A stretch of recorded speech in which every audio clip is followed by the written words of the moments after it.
Deutéronome, chapitre 19. Les villes de refuge et la justice impartiale.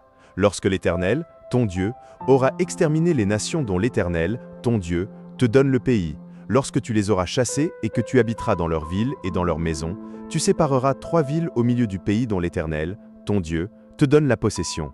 Tu établiras des routes, et tu diviseras en 3 parties le territoire du pays que l'Éternel, ton Dieu, va te donner en héritage. Il en sera ainsi afin que tout meurtrier puisse s'enfuir dans ces villes. Cette loi s'appliquera au meurtrier qui s'enfuira là pour sauver sa vie, lorsqu'il aura involontairement tué son prochain, sans avoir été auparavant son ennemi. Un homme, par exemple, va couper du bois dans la forêt avec un autre homme. La hache en main, il s'élance pour abattre un arbre. Le fer échappe du manche, atteint le compagnon de cet homme et lui donne la mort. Alors il s'enfuira dans l'une de ces villes pour sauver sa vie, de peur que le vengeur du sang, échauffé par la colère et poursuivant le meurtrier, ne finisse par l'atteindre s'il y avait à faire beaucoup de chemin, et ne frappe mortellement celui qui ne mérite pas la mort, puisqu'il n'était point auparavant l'ennemi de son prochain. C'est pourquoi je te donne cet ordre, tu sépareras 3 villes. Lorsque l'Éternel, ton Dieu, aura élargi tes frontières, comme il l'a juré à tes pères, et qu'il t'aura donné tout le pays qu'il a promis à tes pères de te donner, pourvu que tu observes et mettes en pratique tous ces commandements que je te prescris aujourd'hui, en sorte que tu aimes l'Éternel, ton Dieu, et que tu marches toujours dans ses voies. Tu ajouteras encore 3 villes à ces 3-là, afin que le sang innocent ne soit pas répandu au milieu du pays que l'Éternel, ton Dieu, te donne pour héritage, et que tu ne sois pas coupable de meurtre. Mais si un homme s'enfuit dans une de ces villes, après avoir dressé des embûches à son prochain par inimitié contre lui, après l'avoir attaqué et frappé de manière à causer sa mort, les anciens de sa ville l'enverront saisir et le livreront entre les mains du vengeur du sang, afin qu'il meure.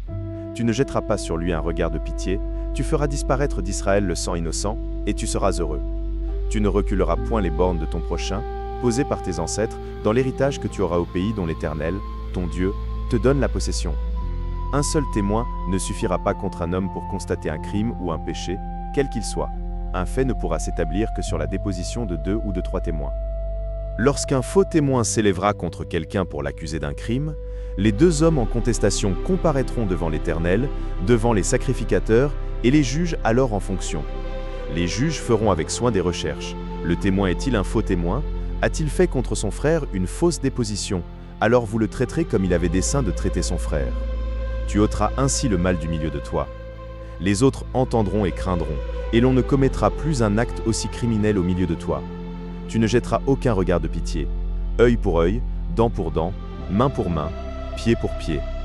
En résumé, Moïse ordonne d'établir 3 villes de refuge pour les meurtriers involontaires et en prévoit 3 autres si le territoire s'agrandit. Il distingue le meurtre involontaire de la haine préméditée. Il établit aussi la règle des 2 témoins et la loi du talion pour les faux témoins. Méditons, les villes de refuge offrent un espace de grâce au milieu d'un système de justice. Elles témoignent d'un Dieu qui distingue l'intention du geste. Dieu voit non seulement l'acte, mais le cœur.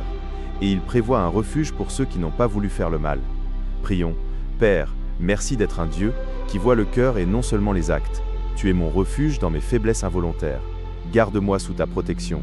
Amen, chers frères et sœurs.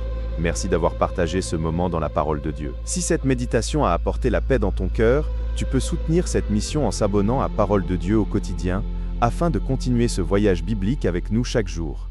N'hésite pas à partager cette vidéo autour de toi pour que d'autres puissent eux aussi recevoir une parole d'espérance, de paix et de lumière. Que Dieu te bénisse abondamment, fortifie ta foi et accompagne chacun de tes pas. À très bientôt pour une nouvelle méditation sur Parole de Dieu au quotidien.